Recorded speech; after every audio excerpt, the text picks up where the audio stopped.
Preparing now to stream live. So welcome to today's session on mindfulness at lunch. And I thought that I'll have a rather different topic today, which is called Why Life Sucks. And I'm sure that as we've been living, we realize that things don't always go our way. And sometimes life does suck. And so let's explore why that is so. Because as part of the practice of mindfulness, one of the foundational attitudes, in fact, the first foundational attitude that Dr. John Kabat-Zinn introduced was curiosity. Curiosity helps us to investigate, reflect, and understand life better. When we understand why things happen, we understand how things come together, the conditions that give rise to certain things from making things happen, then we have less judgment and more understanding. And we might actually have a happier life when we're able to practice putting more judgments aside. So now, let's put judgments aside, because judgments are thoughts, and just focus on our breath, dropping into our breath, because that helps us to increase our awareness. This is the path of awakening. Awakening to life, awakening to this moment, awakening to how we feel, how this body is feeling, the emotions that are attached to the feelings. So are you awake? Or have we been living life half awake? So now you are another step to becoming more awake. Okay. So I have a comment here that says, my 6-year-old son was looking forward to see you. He said he's excited and happy. Okay, what's the name? Hi, whoever you are, the 6-year-old. It's great to see you too. And I hope one day you'll be coming to Brahma Center and I'll get to see you in person. His name is Chin Hong. Hello, Chin Hong. Another comment here is, please continue the Facebook screening because I will be back to school. School's laptop does not allow me to access Zoom. Yes, so even though I probably wasn't successful today in streaming, what I would then do is to record it and then upload it onto Facebook, although it may not be live. Okay. Somebody raise your hand. Would you like to speak? If you do, please go ahead and speak now.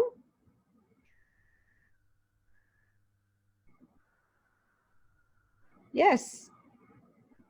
Like when you raised your hand, would you like to speak? No? Okay, maybe you've just pressed the wrong button. No problem at all. We welcome you to type your message. Great. All right, so now I'm going to do a share screen. Because today I've prepared some slides. And I'm going to put this up. So instead of you just looking at me, I'd like you to imagine you're sitting out somewhere in the wilderness or nature. And this was a photo I had taken or had someone take for me, that I was in Yosemite in the US, and just Yosemite Park, we went there. Last time we went there, Yosemite. And I was able to just sit there and listen to the waters. So nature is not quiet. So I'd like to invite you to close your eyes. Take 3 beautiful deep breaths.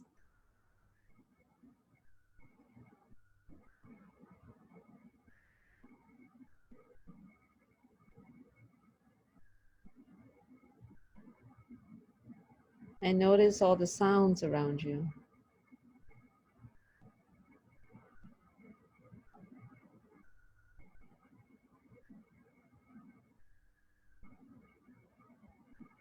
Be accepting of the sounds as you would in nature, because you can't tell the streams to stop flowing. You can't tell the wind to stop blowing.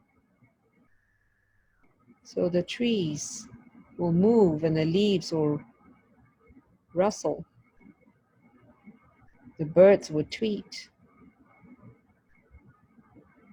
The insects create their own sounds. The frogs croak. So nature is not silent, and neither is our environment. So whatever sounds there are, like in my room here, I can hear the air conditioner blowing. You may hear footsteps and other sounds. So it's not to judge the sounds, but just be aware, be awakened to these sounds and accept them as they are present. And now dropping into the body and noticing how this body feels. Whether it feels tight, whether it feels relaxed, whether any parts of the body may be aching. Well, that's part of this body, all the different sensations. Just like the sounds, accept these sensations as part of this body. And for some of us, the body's aging. That means this body will have some aches and pains.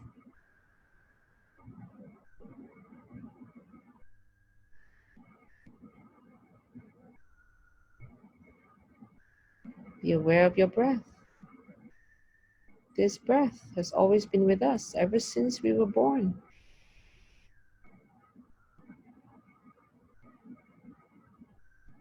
So now we're going to pay attention to the breath. And feel a sense of gratitude towards the presence of this breath. This breath that continues even though we may not be aware of its presence. And thankfully to this body that knows how to breathe, even though we're not paying attention to it.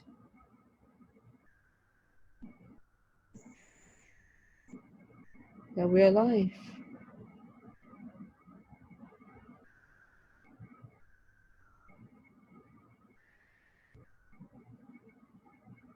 So feel the sensations in the body, including the sensation of the breath going into your body, your chest rising and falling.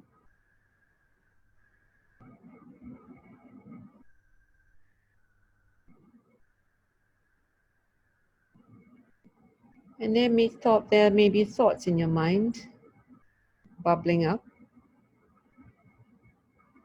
And just feel grateful that you have a mind that works and that you have full awareness of these thoughts.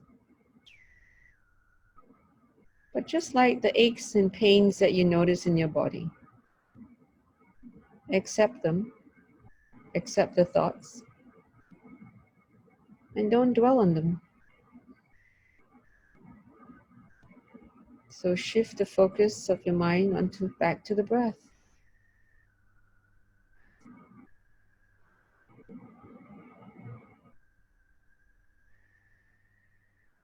And focusing on the sensations in the body when you breathe.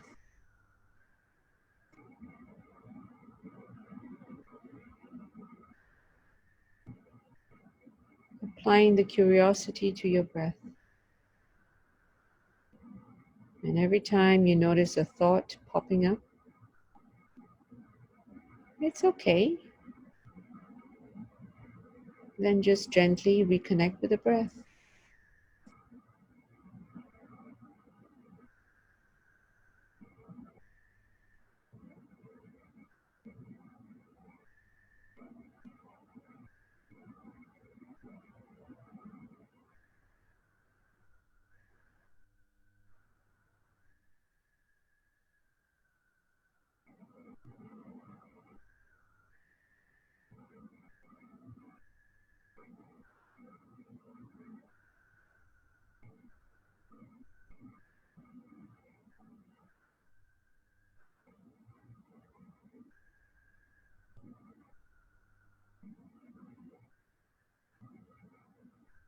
And now I'd like to invite you to bring your fingers together and letting the fingertips touch each other as your eyes are still closed.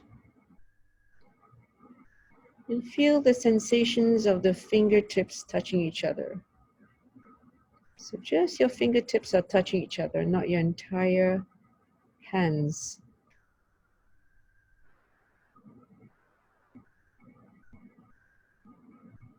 And breathe into your fingertips.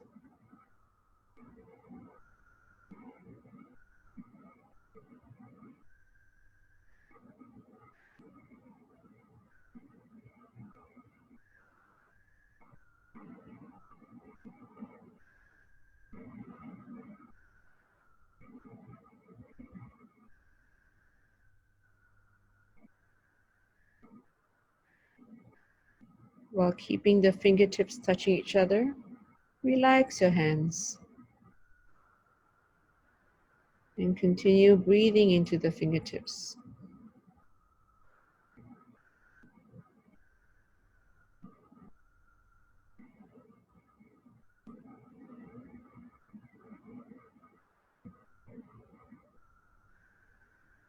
So whenever you find it a little challenging to just focus on the breath, combine it with a tactile sensation. So in this case, your fingertips touching each other creates this tactile sensation. And you direct your breath into it.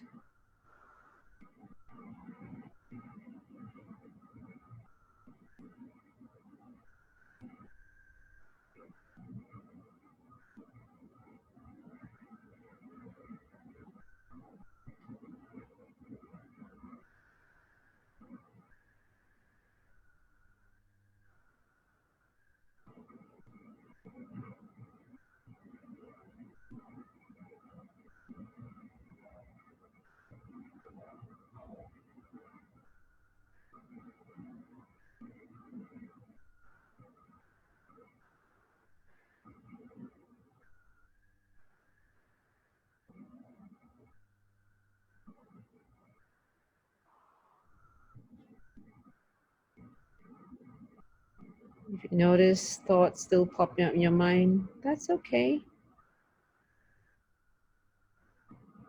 Just come back to the breath and breathe into the fingertips.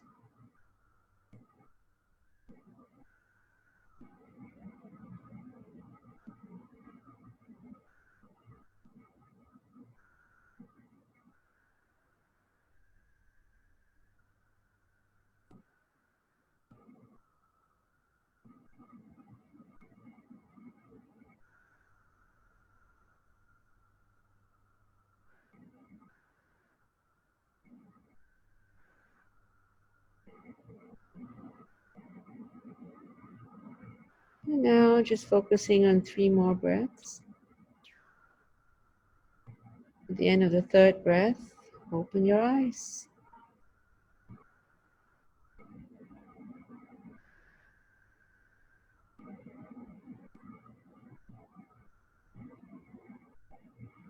Okay. How do you feel?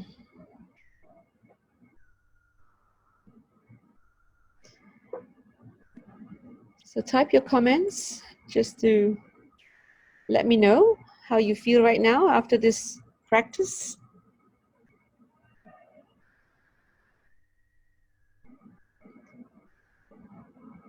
Wonderful. One comment came as calm. Another one is better today as I got in earlier and had my lunch. Somebody's feeling sleepy. Another one peaceful, lighter. And someone mentioned, I like the fingertip method. It helps me to stay focused better. And there's someone mentioning a bit tense. Okay. So I try to teach different techniques because first it makes it worthwhile for you to join, that you are going to be always learning something new, or maybe it's a revision of something I have taught you before. And also to be creative in how we put the practice into action. Because you may be in a meeting room and there's a lot of tension, or the level of conflict is going up. Then you can just put your fingertips together. So even though you may not be closing your eyes, you can now connect with your breath and breathe into your fingertips. And this is how you can center yourself and to remove yourself from all the emotions that are building up in the room. So this can also be in a family environment where you are watching two people arguing. It's just to center yourself and just watch without getting sucked in by all the emotions. And this is how you stay calm. And you can then make choices as to how you would like to intervene if you're going to. Or to be able to accept that, well, okay, if they want to argue, I'm just going to watch as a spectator, because I'm in no position anyway to stop them from arguing. So you have now a new method to cope in a situation you have no control over. And someone said relax and had to scratch your nose in between. Yeah, go ahead and do that. There's nothing that says that you have to sit absolutely still and you cannot move anything. Another comment here is, feels more relaxed amidst the tension in the world. Yeah, actually, if you didn't read any news, you would not be even affected by any of these updates that are going on. So the tension is how you perceive the news and sensing the threats that now cause your body to tense up. So be less interested in the news and just get an update once or twice a day. Because sometimes getting too much of this news of what is going on with the coronavirus may not be helpful to your well-being. So do what is helpful to yourself. Make a choice. And someone else mentioned, and back to being stressed by the virus and how things are going. Well, if you're not in the UK and if UK is going to have a lockdown, how does it affect you? It's only when you start having a narrative in your mind, creating stories in your mind, whether you agree with the move or you don't agree with the move, and how they're doing things right or how they're not doing things fast enough. It's all that is causing you to feel distress. So just drop back into your breath. Continue with whatever you're doing and focus on what you're doing instead of letting your mind run wild. It is the catastrophe in the mind that's created by the narratives that causes us to be stressed. So when we are aware of that, then we're able to let the thoughts go and stop the storytelling in the mind. Okay. And if you're still feeling tense, you can always do this practice again. You can access the audio tracks that are on Brahm Center website under Mindfulness tab. And there is a whole section on resources that you can use any of the audio tracks to help you with your practice. So today's topic is why life sucks. So I'm going to share with you an equation. It's called the life equation. When I start to get this to work. Okay. So if you look at the life equation, it says what life should be minus what life actually is how we perceive that life sucks. So what life should be? That's actually what you are expecting it to be. What life actually is the reality. So that difference is what creates this perspective that life sucks.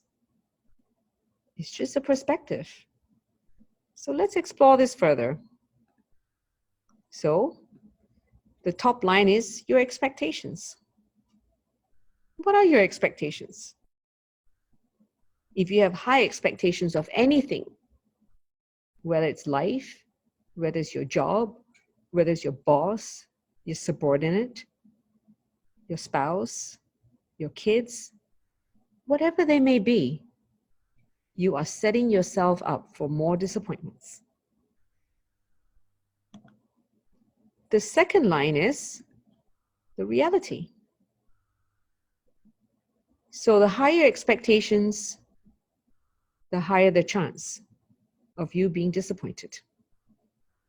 So you have two ways of going about this. One is adjust your expectations. Lower them, or in some cases, let go of expectations. And the beauty of mindfulness is learning to be present and open to whatever arises in the moment.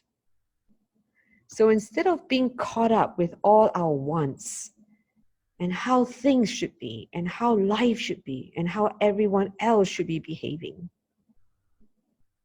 including how governments should have handled the situation, how people should be more considerate, how people should be staying home if they don't feel well, and all those should be's that we go on about, we're just going to make ourselves very unhappy. Because what is the reality? The reality is people have different perceptions. They have different ways of making decisions. They have different priorities. If we don't accept that, then we are setting ourselves up to be very miserable. So if we can apply one of the foundational attitudes of mindfulness, acceptance, it helps us to liberate ourselves from the should-be's in life that causes so much unhappiness. An example is like my father. He didn't quite, what I would say, meet the expectations of many people. He was very different as a person. Hey, maybe that's why I turned out different too. He had an arranged marriage. My mother was a very nice girl when he met her, but they were not compatible. He had qualifications subsequently because he did distance learning. And my mother only finished school up to primary 3 because her mother felt it wasn't necessary for her to have more education as she was a girl. And after they got married, there was very little conversations between them because my mother wasn't interested in politics. She wasn't worldly in nature. My dad was an intellectual. So without the communication, they grew apart. And when they started growing apart, my father got interested in other women. So as I was growing up, I observed that. So if I didn't choose to understand and accept the situation, I would be very angry at my father. I would also could possibly be very angry at my mother for not meeting his expectations, for not becoming the wife that he wanted her to be. The reality was she couldn't be what he wanted her to be. And he wanted more out of the relationship that he had with my mother, which my mother couldn't fulfill. So I couldn't change any of that. It was beyond me. But when I was able to accept my father for what he is, then I had no anger. I had no resentment. I was able to accept the reality. So instead, I focused on what I can change, which was the view of the world, my view of the world. Focus on being a good daughter to both my parents. So I looked after both of them till they passed away. That is what I could change. My attitude. That I could change the way I love them, the way I could accept them, the way I could help them and support them through their old age. That is what I can change. So judgments are not useful. They will only add pain because the judgments can hinder our mind from being open, from being accepting, from being kind. Judgments can make us very mean, unforgiving. So I'd like you to explore in your own life the choices that you have. And in some cases, the things that you want, it's not going to happen. And for you to accept that in order to make a choice to let go of those wants. Instead, focus on the needs. There are many things we want, but we're not going to get everything we want. Even how our job is. There's always the good side to something and the not so good side. So it's up to us, which do we focus on? That's a choice in itself.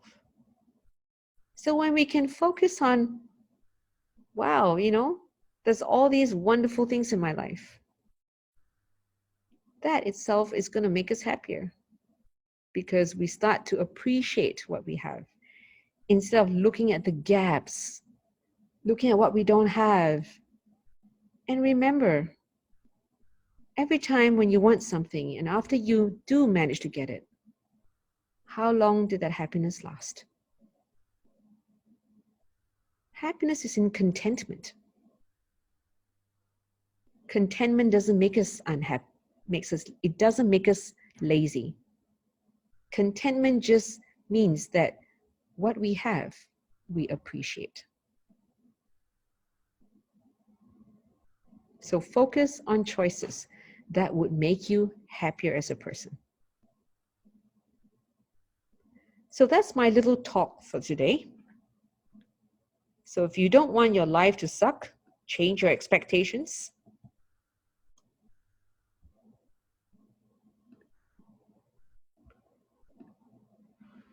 Okay, as you can see, I'm now in the dark because I'm in NUS and suddenly all the lights have gone off. So let me check on the lights and I'm going to turn the lights back on. So just hold on for a minute while I look for the switches. In the meantime, I welcome you to type your questions or to offer your comments.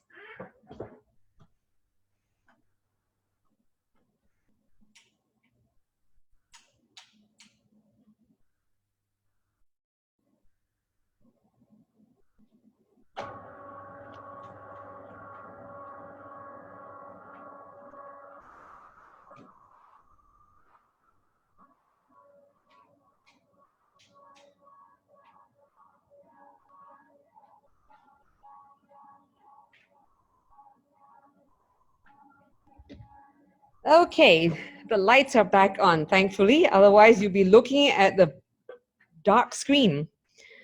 So let me read some of the questions here or the comments here. Thank you for the practical tips. Interesting. A phrase I really like is don't shoot on yourself and don't shoot on others. Thank you. Another one here is, it must have been difficult for you to share your story with us. Thank you. It's hard to see you now, probably because of the backlight. Well, you can see me again now. Would there be a recorded audio of this session? Yes, there is a recorded audio of the session, and I'll be posting this up on Facebook. Thanks for the sharing this session. Oh, sometimes we heard this phrase, no expectation means no disappointment. What do you think of this? Another one, it's very awakening. Thank you. No expectation. I would say be open to whatever arises in the moment. It's very natural for us to have some expectations, and it's to be aware of what the expectations are. When we are aware of the expectations, and then we realize the expectations are not met, we practice letting go of the expectations. So instead of denying expectations exist or pretending there are no expectations, is to be aware of what our expectations are. So even an example would be, we arrive at the restaurant expecting our friends to all show up, and then one of them texts and say, sorry, I can't make it. Okay, there was an expectation. And now there is a reality. And to be able to let go of the expectation of that friend showing up. And say, yeah, it's okay if she can't show up. As long as she's safe, we can meet another time. So it's the ability to adapt to whatever arises in the moment will reduce the amount of unhappiness that we feel.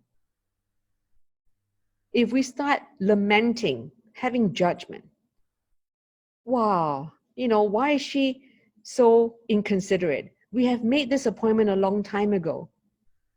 Am I not important to her? Are there more important people in her life? She's so irresponsible to cancel the last minute. So all these judgments are just going to make us unhappy. Let go. Just accept. She's not going to show up. So it's not to say we live a life without expectation, but to be able to accept that things are going to happen around us that's not going to meet our expectation. Then we can let go. For example, I'm supposed to be traveling to the UK for my course next month. I have an expectation to be getting on the plane and traveling to London. I was going to meet my son there. But he's going to be coming back this Sunday because the universities have told many of the students to go home and do online classes. So I'm open to the change. And I'm open to the fact that I may not get on the plane because there may be travel restrictions that are still going to be in place. And if I'm open to it, there's not a lot of unhappiness because I can accept that the reality is beyond my control. So it's having this sense of living in the present moment and letting the future arrive. I have made my plans, I have my expectations, but I also have to be prepared for reality that may not meet my expectations. So I hope that explains. It's another question here. Is there any chance of being unable to change expectations? Yes, when you are fixed, when you are unwilling to accept anything else but what you want.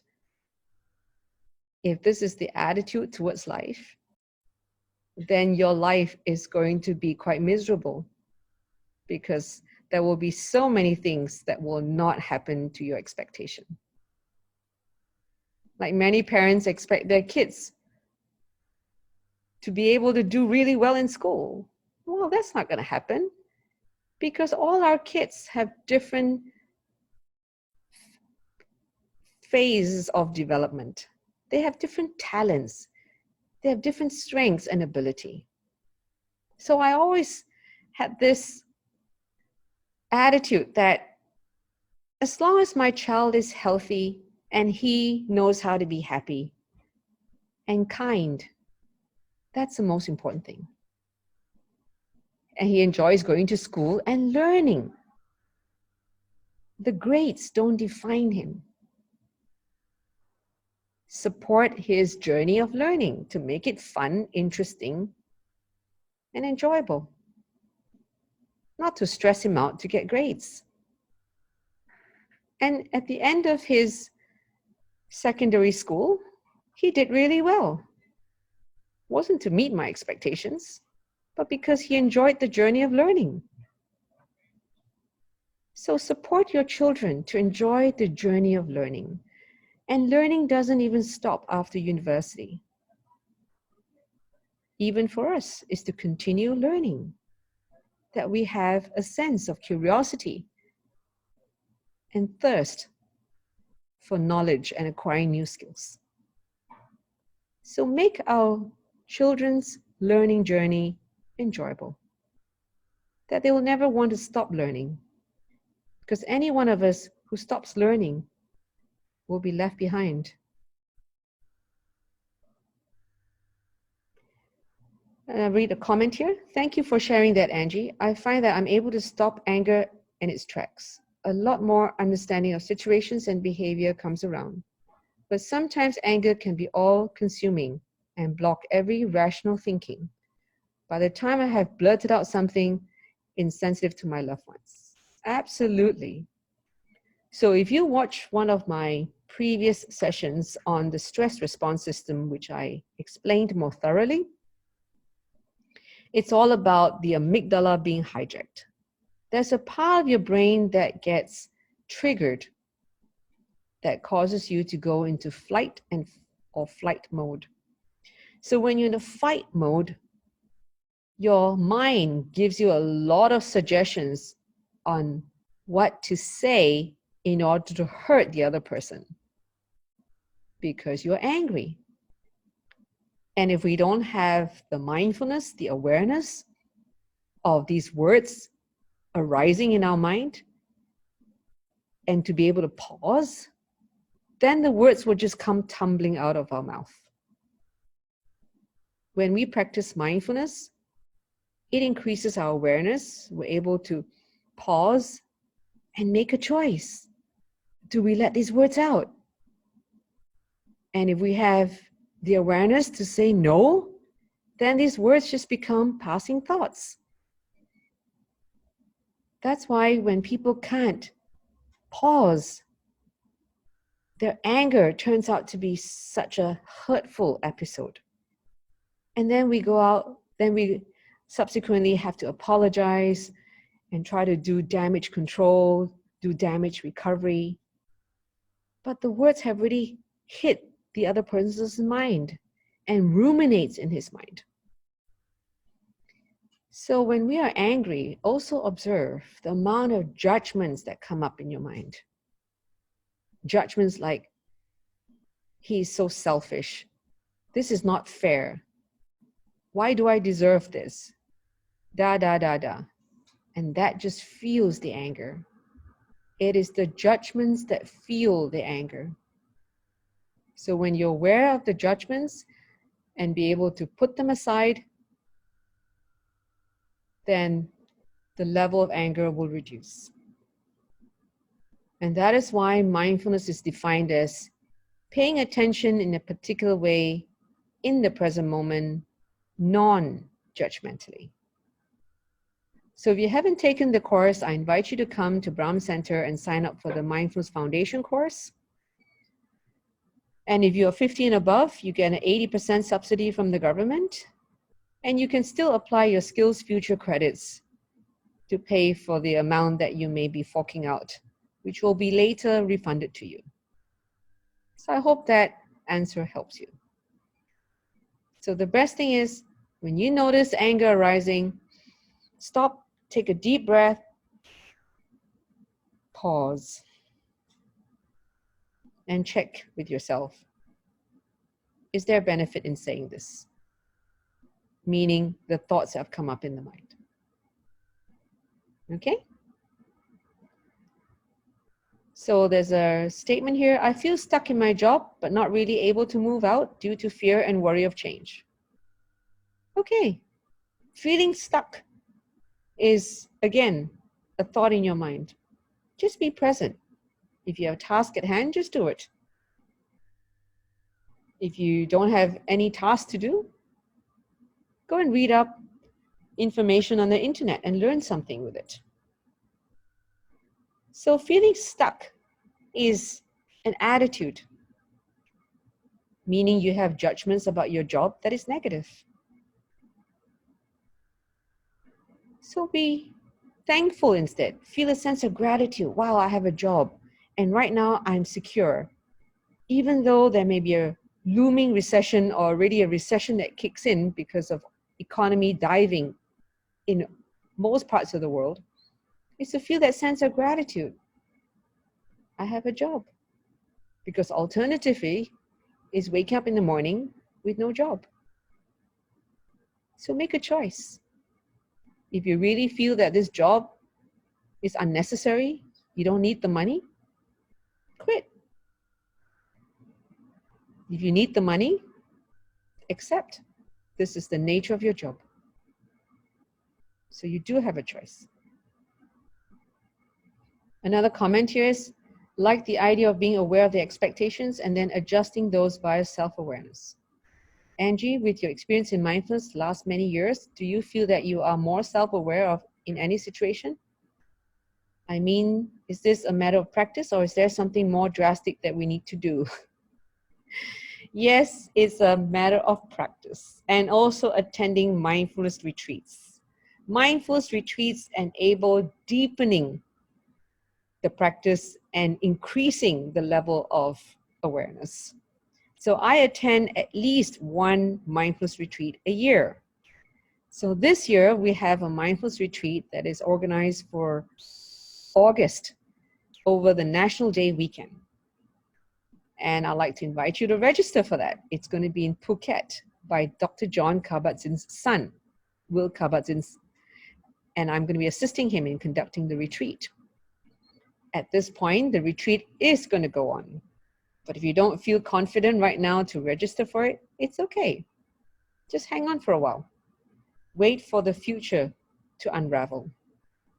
I may also be conducting a 3-day retreat over the weekend, sometime in May. I haven't decided yet because I'm also watching the situation as to what is going to be delivered to us as the future unfolds. But I do encourage you to first take the course, get the foundation, and then attend the retreats. Another comment here is, I was once curious work-wise, but unfortunately my colleague thought I'm overtaking her work. Still need some sensitivity. Yes, it's good to be sensitive to others because they have a lot of thoughts in their mind. And if they sense that we are a threat, then they will become very cautious, they will distance themselves, and even do things that may not be conducive for the relationship. So it might be a good thing for you to go up to her and say, are you concerned that I'm going to take over your job? Sometimes it's to be upfront about it, say in a gentle way, so that she's able to surface her thoughts and then assure her, I'm not going to take your job. I have no interest in doing your job. I would like to help you, so let me know if there's anything I can do to help you. Please try that. Another question is, will there be a possibility for MBCT course to be conducted online? I'm pregnant and anxious and can't really travel. There is an MBCT course coming up.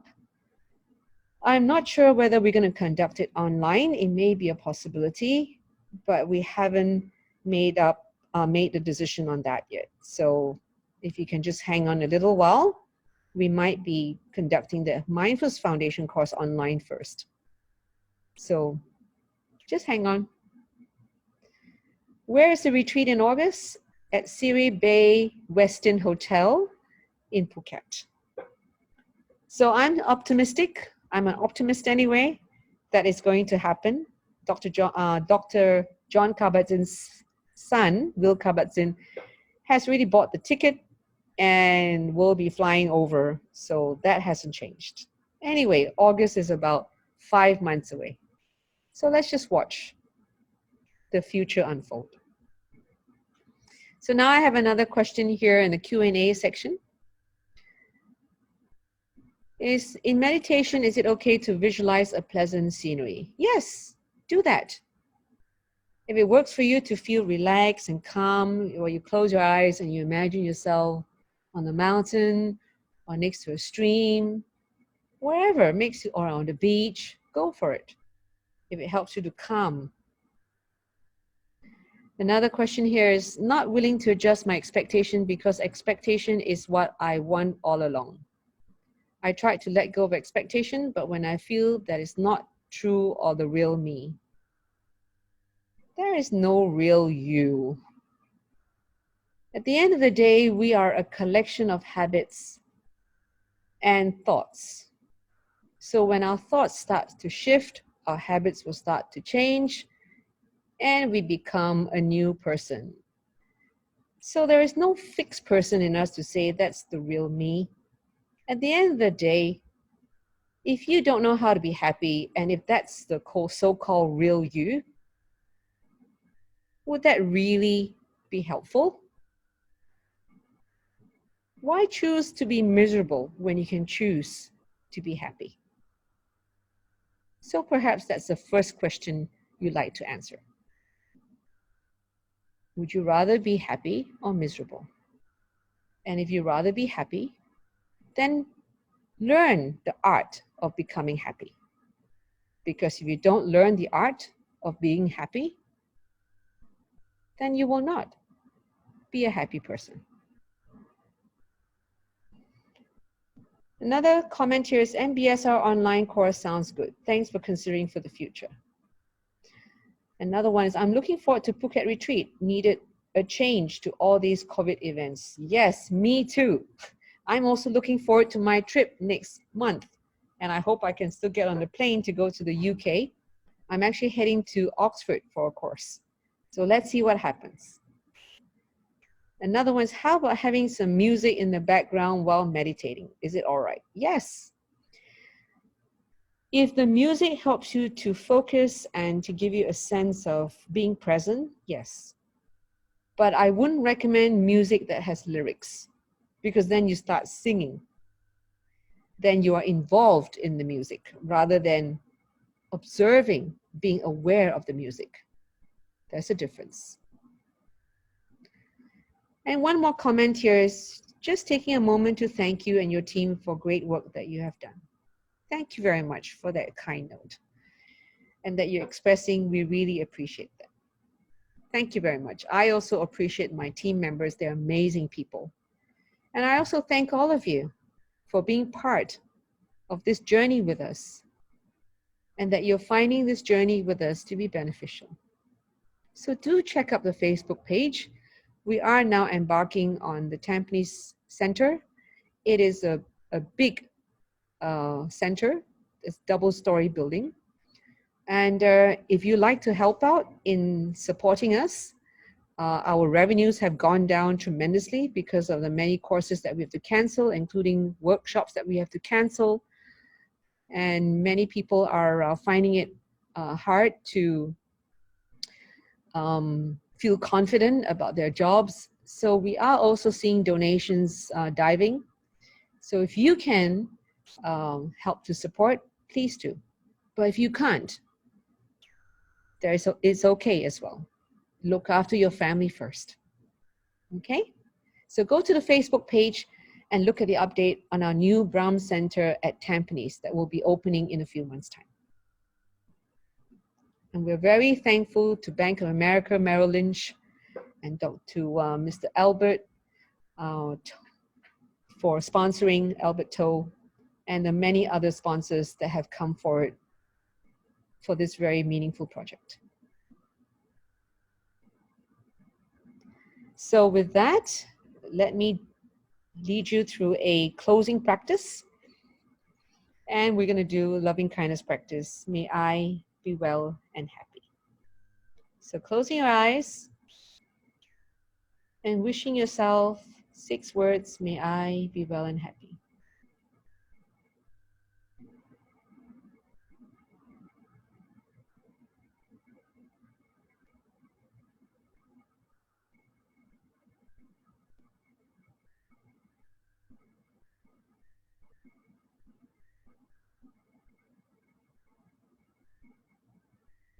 And if you feel that it's difficult for you to even wish yourself, may I be well and happy,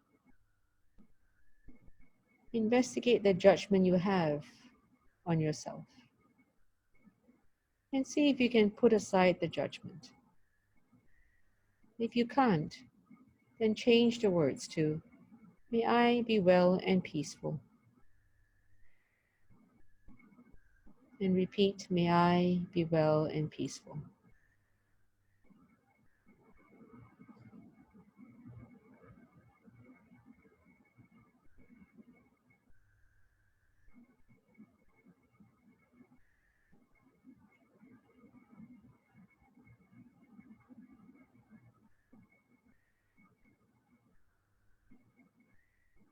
And now bring to mind someone you love and wish that person to be well and happy.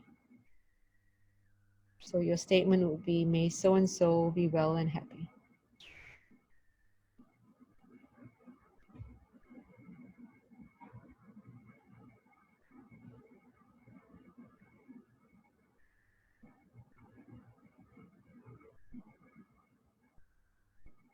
Now bring to mind another person that you care about and wish that person to be well and happy.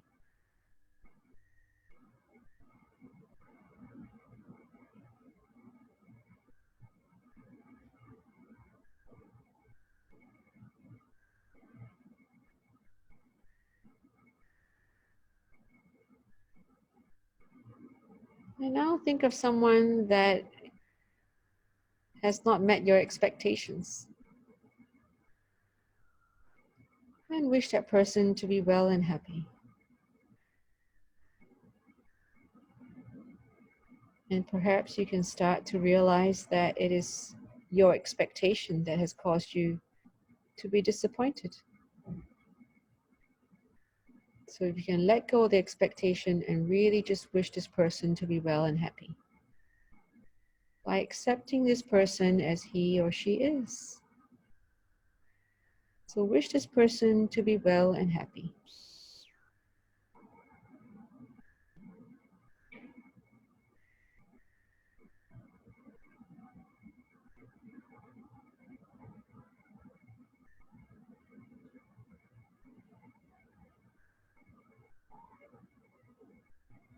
Now bring to mind someone you're grateful to and wish this person to be well and happy. Whoever pops up in your mind.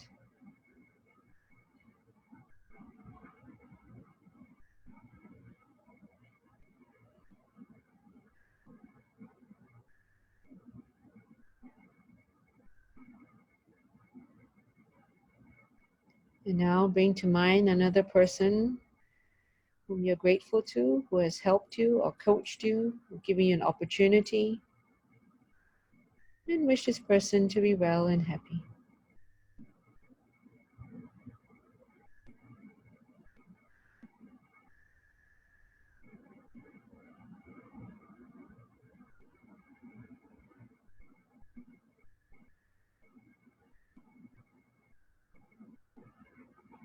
And if you are married, think of your spouse and wish this person to be well and happy. And even if your spouse is no longer with you, think about all the opportunities, the benefits, and the learnings that you've had with this person, and wish this person to be well and happy. Or your parent, if you don't have a spouse.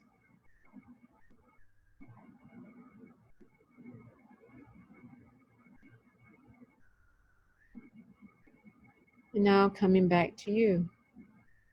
May I be well and happy. May I be well and happy. So recite that 3 more times and then open your eyes.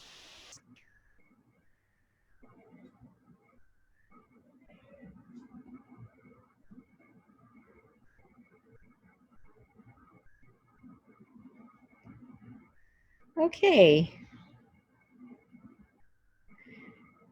So I'd like to hear from you as to how you feel.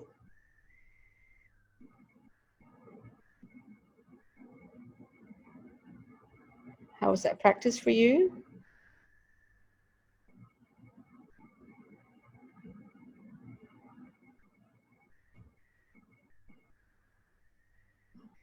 Grateful. Wonderful. And thank you for a comment here. Congratulations on your opening of Tampines branch. Angie, are you planning to have one in the West? Well, who knows? It might actually happen. So seek your patience for the time being. Great. I feel a smile on my face. Yes, please smile. It opens up your heart.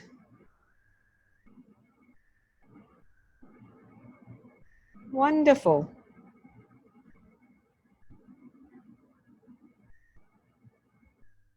Somebody just texted that you had missed the session. Not to worry, it's been recorded and it will be uploaded onto Facebook.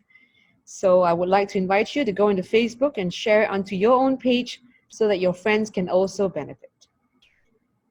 Great. And someone's saying, feeling more relaxed. Thank you for your kindness. A good break and you feel less tense, if there's such a word as detensing. Wonderful.